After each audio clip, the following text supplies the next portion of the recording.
नमस्कार, प्रिया Singh voice channel में आपका स्वागत है। आज की हमारी कहानी है माँ की ऐसी हालत देख बेटे ने लिया ऐसा फैसला कि बहू के होश ठिकाने लग गए। श्रद्धा ने जैसे ही अपनी सासू माँ सुषमा जी को धक्का देकर बाहर निकाला कि ऑफिस से लौटे विवेक ने आगे बढ़कर अपनी माँ को संभाल लिया। श्रद्धा की नज़र जैसे ही विवेक पर पड़ी तो उसके होश उड़ गए और लड़खड़ाती हुई आवाज़ में बोली, आप यहाँ? लेकिन आप तो। श्रद्धा अपनी बात पूरी भी नहीं कर पाई कि विवेक ने गुस्से में लगातार 2 थप्पड़ श्रद्धा के गाल पर जड़ दिए। तुम्हारी हिम्मत कैसे हुई मेरी माँ को धक्का देकर बाहर निकालने की? आज इसने अपनी सारी हदें पार कर दी है। बहुत सह लिया आपने, लेकिन अब और नहीं। विवेक श्रद्धा की तरफ आंखें घूरता हुआ बोला, तुम्हारी हिम्मत कैसे हुई मेरी माँ के साथ ऐसा करने की? माँ है वह मेरी, इस घर में और मेरी हर एक सांस पर मेरी माँ का नाम लिखा है। तुम होती कौन हो उन्हें घर से निकालने वाली? अरे माँ है तो क्या इन्हें मैं अपने सर पर बिठा लूँ? किसी वृद्ध आश्रम में क्यों नहीं छोड़ देते इन्हें? मैं नहीं रह सकती इनके साथ। श्रद्धा चिल्लाकर बोली, मेरी माँ के यहाँ रहने से तुम्हें दिक्कत है ना? अभी बस मुझे 1 मिनट दो, तुम्हारी समस्या का समाधान अभी करे देता हूँ। विवेक गुस्से से अंदर गया और फ़ोन मिलाने लगा। सुषमा जी बेटे से बोली, बेटा ऐसा मत कर। लेकिन विवेक नहीं माना तो सुषमा जी उस दिन को ही सोचने लगी जिस दिन वह बेटे के साथ इस घर में आई थीं। श्रद्धा बाबूजी के जाने के बाद मैंने माँ को अपने साथ रहने के लिए बुला लिया है। अब वह कब तक अकेली रहेगी? विवेक ऐसे अचानक फैसला क्यों ले लिया? कम से कम एक बार मुझसे बात तो कर लेते इस बारे में। तुमसे क्या पूछना? मेरी माँ है, उन्हें मैं जब चाहूँ बुला सकता हूँ। आखिर उनका पूरा हक है हमारी ज़िंदगी पर और हमारे साथ रहने का भी। अगर तुम्हारी माँ को ज़रूरत हो तो क्या तुम उनका ख्याल नहीं रखोगी? माँ को इस उम्र में हमारे साथ की ज़रूरत है। ठीक है, पर मैं अपनी निजी ज़िंदगी में कोई बदलाव नहीं करने वाली। पहले ही कह देती हूँ, मुझे जो पसंद है मैं वही करूँगी। जिसमें आराम मिलेगा वह पहनूँगी। फिर मत कहना कि सासू माँ का थोड़ा लिहाज कर लो। विवेक चुप ही रहा कि उस समय देखा जाएगा, जो भी होगा। माँ का अगले हफ्ते का टिकट था अपने बेटे बहू के पास आकर रहने का। विवेक ने घर में अपनी माँ का कमरा सही करवा दिया था ताकि माँ आए तो उन्हें किसी भी प्रकार की दिक्कत न हो। श्रद्धा इस फैसले से बिल्कुल भी खुश नहीं थी, लेकिन माँ भी उसकी जिम्मेदारी है तो वह मना भी नहीं कर सकती थी। माँ को लेने विवेक गया था। बेटा तो खुश था कि माँ साथ आएगी, उसकी ज़िंदगी में इतना फ़र्क ही नहीं पड़ेगा। पर श्रद्धा की दिनचर्या थोड़ा बदलने वाली थी, क्योंकि दिन भर उसे सासू माँ के साथ ही रहना था और खुली आज़ादी के साथ रहने वाली श्रद्धा अब उनके आने से बंधन में बंधी सी रहेगी। सुषमा जी अपने बेटे के साथ उसके घर पहुंची तो माँ जी आ गईं। श्रद्धा ने आगे बढ़कर माँ के पैर छुए और आशीर्वाद लिया। उसने खुश होने का दिखावा किया। शुरुआत के दिन में तो श्रद्धा थोड़ा सासू माँ के हिसाब से काम कर रही थी, पर दिखावा भी कब तक करती। तो कुछ दिन बाद वह अपने लहजे में ही आ गई। सुषमा जी यह देखकर समझ गईं कि बहू ने कुछ दिन तो मेरा लिहाज किया। उन्होंने श्रद्धा को अपने पास बुलाया बात करने के लिए।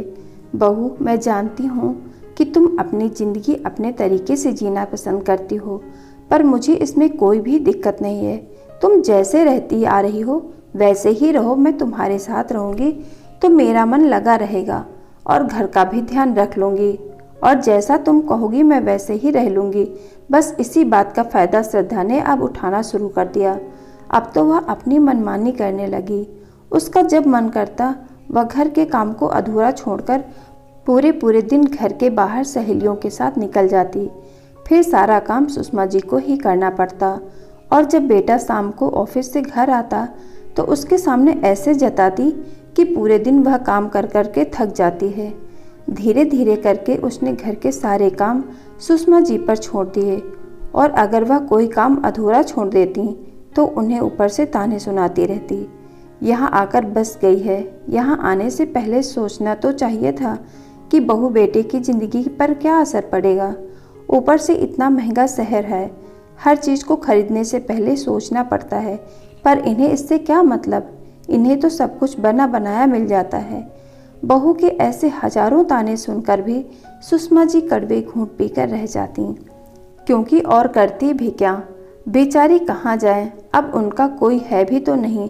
एक दिन सुषमा जी दोपहर को काम निपटाकर खाना खा रही थीं, तभी बहू अपनी सहेलियों के साथ आई और सुषमा जी को खाना खाते हुए देख उसके तन बदन में आग लग गई और गुस्से में दंदनाते हुए बोली, माँ जी आपने बिल्कुल भी तमीज़ नहीं है, सारा डाइनिंग टेबल खराब कर दिया है।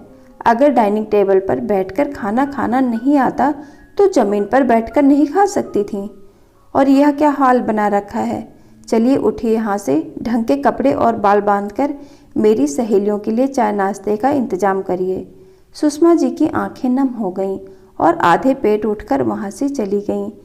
बहू की सहेलियों के लिए चाय नाश्ता बनाने के बाद वह चुपचाप अपने कमरे में अपने पति को याद करके रोने लगीं। जब सुषमा जी के पति जिंदा थे तो वह उन्हें ज़्यादा काम नहीं करने देते थे। एक बार की बात है, जब सुषमा जी कपड़ों से भारी बाल्टी छत पर सूखने के लिए ले गईं, तो तुम्हें कितनी बार कहा है सुषमा, पैरों में दर्द है तो सीढ़ियाँ मत चढ़ा करो, तुम्हें छत पर जाने की ज़रूरत क्या है। कपड़े सुखाने के लिए मुझे बोल दिया करो, मैं छत पर कपड़े डालने चला जाया करूँगा, तुम पैरों को तकलीफ मत दो। रामनाथ जी ने अपनी पत्नी सुषमा जी से कहा, आप तो बस बातें बनाना जानते हैं, जब भी किसी काम को कहते हैं तो भूल जाते हैं। कितनी दफ़ा कहा है कि ममता को वापस काम पर बुला लेते हैं, पर आप हैं कि मानते ही नहीं हैं। उसके जैसी दूसरी काम वाली ढूंढने से भी नहीं मिल रही है। उसने थोड़े पैसे ही बढ़ाने को कहा था तो बढ़ा देते आप। अब इस उम्र में मुझसे घर का सारा काम नहीं हो पाता है, ठंड में तो हाथ पैरों की उंगलियां जकड़ जाती हैं। इस उम्र में आप भी इतनी कंजूसी कर रहे हैं, और फिर ऊपर से मेरी आपको चिंता भी है, यह भी जता रहे हैं। ममता को उसके मन मुताबिक पगार पर रख लीजिए, मुझे बहुत आराम मिल जाएगा, सुषमा जी ने गुस्से में कहा। लेकिन वह सुषमा जी से कैसे कहें कि बेटा जो अपने माता पिता के लिए खर्चा पानी और नौकरानी की तनख्वाह भेजता था, वह बहू के कहने पर उसने तनख्वाह देना बंद कर दिया है। बहू का कहना है कि अभी इतने हाथ पैर नहीं थके हैं उनके, जो काम करने के लिए नौकरानी चाहिए। खुद काम करेंगे तो हाथ पैर भी चलते रहेंगे। रामनाथ जी प्यार से बोले, सुषमा तुम मुझे बता दिया करो, काम मैं कर लिया करूँगा और मैं दूसरी मेड ढूंढ लूँगा। तुम चिंता मत करो, ममता वैसे भी हमारे यहाँ 4 सालों से काम कर रही थी। एक ही मेड को ज़्यादा दिन घर में नहीं रखना चाहिए, वह भी रुपए के लिए कितना चिक चिक करके गई। जमाना भी खराब है, हम अखबार में रोज़ ही खबर पढ़ रहे हैं कि अकेले रह रहे बुजुर्ग दंपति की नौकर ने हत्या कर दी।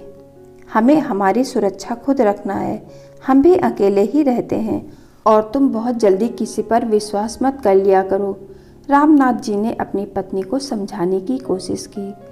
रामनाथ जी के एक ही बेटा है, वह भी बड़ी मन्नतों के बाद हुआ था। रामनाथ जी एक छोटी सी गद्दा फैक्ट्री में काम करते थे, इसलिए घर की आर्थिक स्थिति भी सही नहीं थी। अपनी छोटी सी नौकरी से अपने बीवी बच्चों का पालन पोषण जैसे तैसे कर रहे थे, लेकिन सुषमा जी ने ठान लिया था कि वह अपने बेटे को पढ़ा लिखा कर बड़ा आदमी बनाएंगी। उसके लिए उन्होंने घर घर जाकर लोगों के जूठे बर्तन साफ किया। आखिर में उनकी मेहनत रंग लाई।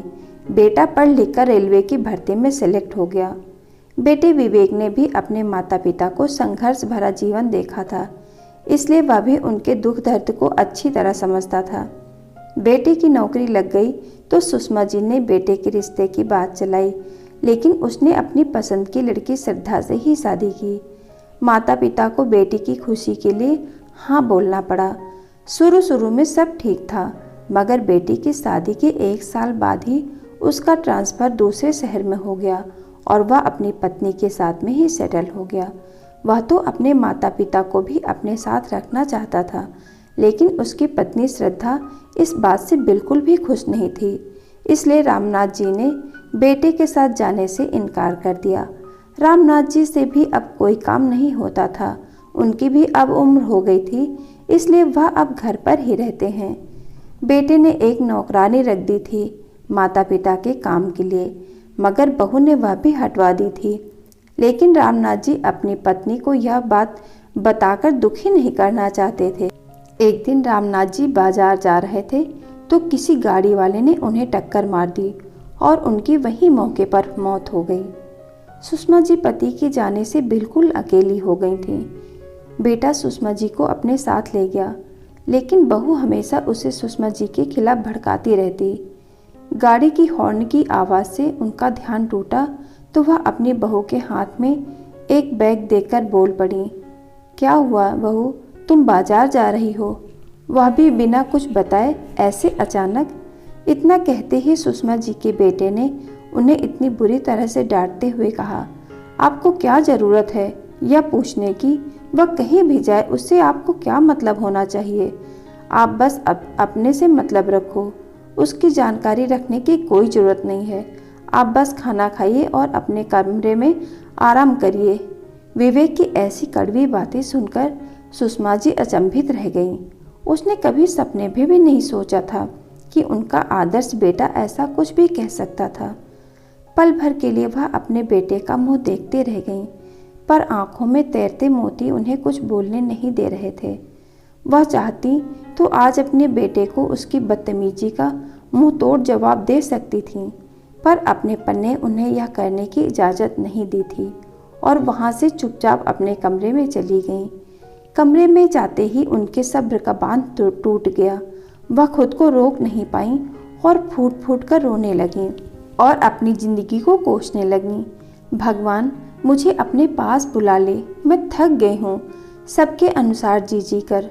नहीं चाहिए ऐसी ज़िंदगी जहाँ मेरी कोई अहमियत नहीं हो, मेरा सम्मान ना हो। ऐसा लगता है मानो सब पर मैं बोझ हो गई हूँ। क्या बुढ़ापा आते ही बोलने का अधिकार भी खत्म हो जाता है? क्या गलत किया मैंने बेटे से बहू के बारे में पूछकर? पहले तो बहू ही ऐसी थी, पर अब बेटा भी। सोचते सोचते उनका कलेजा फट रहा था। क्यों बढ़ती उम्र के साथ साथ माता पिता बोझ हो जाते हैं? क्या माँ पिता घर में रखे सामान की तरह हो जाते हैं जिसे एक कोने में रखकर छोड़ दिया जाता है? क्या पैसे दे देने से सारी बच्चों की जिम्मेदारियां पूरी हो जाती हैं? अपने माता पिता के प्रति क्या प्यार के दो मीठे बोल और सलाह मशवरा की कोई आवश्यकता नहीं होती? क्यों पिता के रहने तक सब कुछ अच्छा होता है और पिता की मृत्यु होते ही बूढ़ी माँ परिवार के हर सदस्य को खटकने लगती है? क्या बढ़ती उम्र के साथ बुजुर्गों को अपनी जुबान पर भी ताला लगा लेना चाहिए? यह जीवन की कौन सी परीक्षा की घड़ी है जो मैं समझ नहीं पा रही हूँ? और हर पल यही सब सवाल सुषमा जी के मन में चलता रहता और उनके अंतर मन में जंग छिड़ी रहती। जब से उनके पति की मृत्यु हुई तब से उन्होंने खुद को अपने बेटे बहू के हिसाब से ढाल लिया। जो कहते वैसा ही सुन लेती और अपने जीवन को जी रही थी। यही सब सोचते सोचते सुषमा जी फूट फूट कर रोने लगीं, जिसकी आवाज़ सीधे बेटे विवेक के कानों में पड़ी। ऐसी दर्द भरी आवाज़ सुनकर विवेक भागकर अपनी माँ सुषमा जी के कमरे में आया और माँ को ऐसे रोते देख उसके पैरों के पास आकर बैठ गया और कहने लगा, माँ मुझे माफ़ कर दीजिए, मैंने आपका दिल दुखाया है। माँ मुझे ऐसा नहीं बोलना चाहिए था, पर मैं भी क्या करूँ, मैं भी थक गया हूँ ज़िंदगी से। आपकी बहू की वजह से मैं भी थोड़ा खिजा सा हो गया हूँ। आजकल उसके तेवर ही अलग रहते हैं। उसे किसी का पूछना कहना पसंद नहीं आता और मुझे भी कहती है कि मैं आपको कुछ नहीं बताऊं। आज इतने सालों बाद अपनी माँ के सामने अपनी स्थिति को रखा था, इसलिए सुषमा जी उसकी स्थिति को समझते हुए उसे चुप कराती हैं और कहती हैं, जा बैठ मत, मैं समझती हूँ तेरी हालत, मुझे भी दिखता है तेरा दर्द। मुझे तेरी पत्नी कैसी है वह सब पता है। वह नहीं चाहती कि तुम मुझे देखो और मेरी फिक्र करो, पर मैं क्या करूं? इस बुढ़ापे में अकेलापन और उपेक्षित नज़र मुझसे अब सहन नहीं होती। जब तक तेरे पापा जिंदा थे तब तक सब ठीक चल रहा था। सभी मुझसे पूरे अदब से बात करते थे, सम्मान करते थे, राय विचार कर लेते थे, पर अब सब मुझे बोझ समझने लगे हैं। शायद किसी को मेरी ज़रूरत नहीं है। ऐसा कुछ नहीं है माँ, आप कल भी मेरे लिए सबसे पहले थीं और आज भी आप सबसे पहले हैं। बस जीवन की इस परीक्षा की घड़ी में आपका साथ चाहिए ताकि मैं दोनों के बीच तालमेल बिठा सकूं। प्लीज़ माँ, मुझे माफ़ कर दीजिए। मैं वादा करता हूँ आगे से आपसे ऐसे कभी बात नहीं करूँगा और आपके अकेलेपन में साथ निभाऊंगा। बस आप मुझे कभी गलत मत समझना।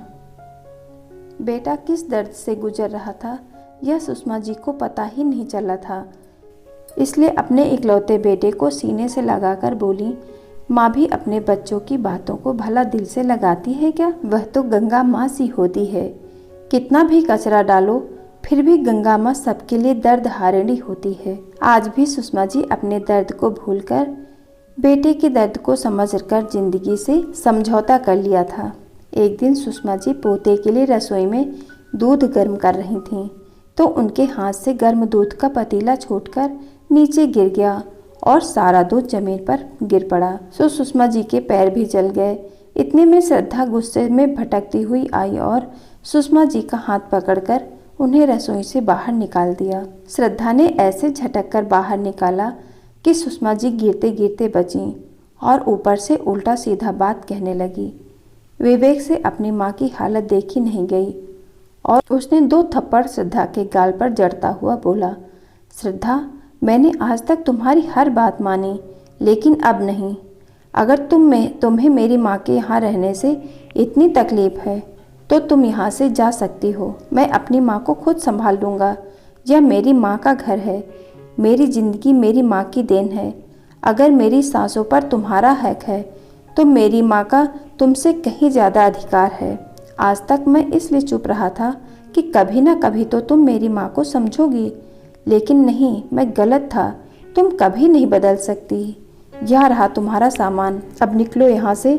अपना दांव उल्टा पड़ते देख श्रद्धा गिड़गिड़ाते हुए सुषमा जी के पैरों में गिरकर माफ़ी मांगने लगी, क्योंकि वह जानती थी कि मायके में उसके मम्मी पापा नहीं रहे और भैया भाभी उसे वहाँ रहने नहीं देंगे। इसलिए श्रद्धा ने सुषमा जी से माफ़ी मांगना ही उचित समझा। सुषमा जी ने अपनी बहू को माफ़ कर दिया। उसी दिन के बाद से श्रद्धा ने फिर कभी सुषमा जी को ताना नहीं सुनाया और न ही दोबारा बदतमीजी करने की कोशिश की। धीरे धीरे श्रद्धा भी अब सुषमा जी को समझने की कोशिश करने लगी। यह देखकर विवेक खुश हो जाता है। प्लीज़ वीडियो को लाइक करें, शेयर करें और ऐसी ही शिक्षाप्रद कहानियों के लिए चैनल को सब्सक्राइब करना ना भूलें और कमेंट करके बताएं कि आपको कहानी कैसी लगी है। वीडियो को पूरा देखने के लिए आपका तहे दिल से धन्यवाद।